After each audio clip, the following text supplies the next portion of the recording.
Boker Tov, il est 8h, c'est l'heure du premier journal d'information ce matin sur Studio Kalita, relayé sur les ondes des radios juives de Radio J à Paris. Le Premier ministre Binyamin Netanyahou poursuit et va terminer aujourd'hui sa visite en Ukraine après un pèlerinage émouvant hier à Babi Yar où plus de 30 000 juifs ont été assassinés durant la Shoah. Le Premier ministre israélien va rencontrer ce matin son homologue Vladimir Groysman qui est juif, tout comme le président ukrainien Zelensky. Les deux premiers ministres doivent participer à une rencontre avec des spécialistes ukrainiens de la haute technologie.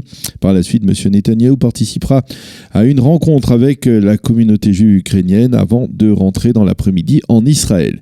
Hier, des accords de coopération bilatéraux ont été signés entre les deux pays et l'on a appris également que l'État d'Israël et l'Ukraine allaient unir leurs efforts et probablement leur budget pour améliorer de manière conséquente les infrastructures destinées aux dizaines de milliers de juifs qui viennent d'Israël ou d'ailleurs pèleriner sur la tombe de Rabbi Nachman de Breslav à Oman, en particulier durant les fêtes de Rosh Hashanah.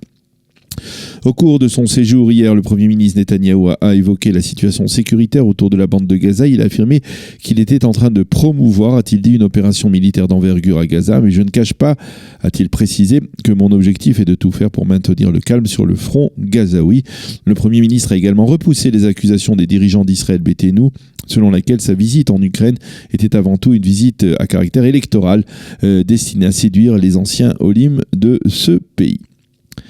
La tête de liste de Yamina, Ayelet Shaked, aurait fait passer indirectement au Premier ministre il y a plusieurs semaines des messages selon lesquels elle aurait le contrôle du conseiller juridique du gouvernement, le Dr Avichai Mendelblit, et qu'elle pourrait donc bénéficier et que alors Binyamin Netanyahou pourrait bénéficier grâce à elle d'une immunité dans les procès qui le concernent, et ce en échange d'une place certaine dans la liste électorale du Likoud. Il y aurait eu des échanges de lettres à ce sujet entre Netanyahou et Shaked, ou plutôt entre leurs conseillers.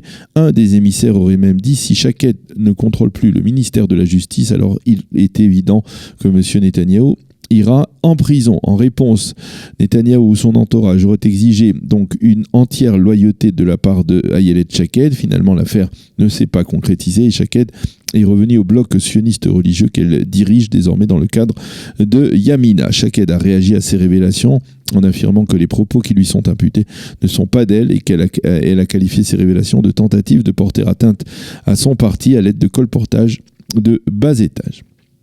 Elle a enfin souligné que Yamina recommandera, dans tous les cas de figure, le Premier ministre Netanyahou pour former la prochaine coalition gouvernementale au lendemain des élections du 17 septembre.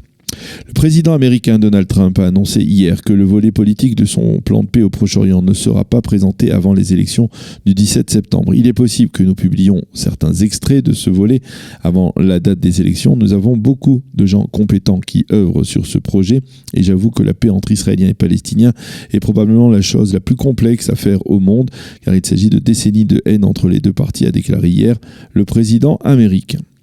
Hier soir, les deux élus démocrates du Congrès américain, Ilhan Omar et Rashida Tlaib, ont donné hier une conférence de presse dans l'État du Minnesota. Elles entendaient réagir à l'interdiction d'entrer sur le territoire israélien imposée par les hautes autorités israéliennes. Omar a déclaré que contrairement à ce qui a été dit, elle avait l'intention, durant son passage en Israël, de rencontrer des députés et des responsables de la société civile israélienne. Elle a proposé de conditionner la poursuite du soutien économique américain à Israël à l'attribution d'une égalité des droits aux Palestiniens et à l'arrêt de l'élargissement des implantations en Judée et en Samarie.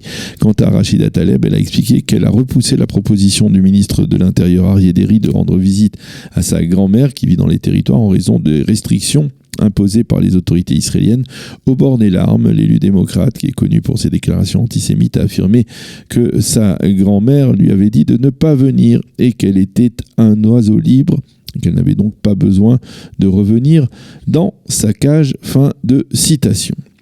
La météo pour terminer ce premier journal d'information. Le temps sera partiellement nuageux à clair sur l'ensemble du territoire israélien. Il fera 28 degrés à Jérusalem, 31 degrés à Tel Aviv et 39 degrés aujourd'hui à Eilat. Voilà donc pour ce premier journal d'information sur Studio Kalita.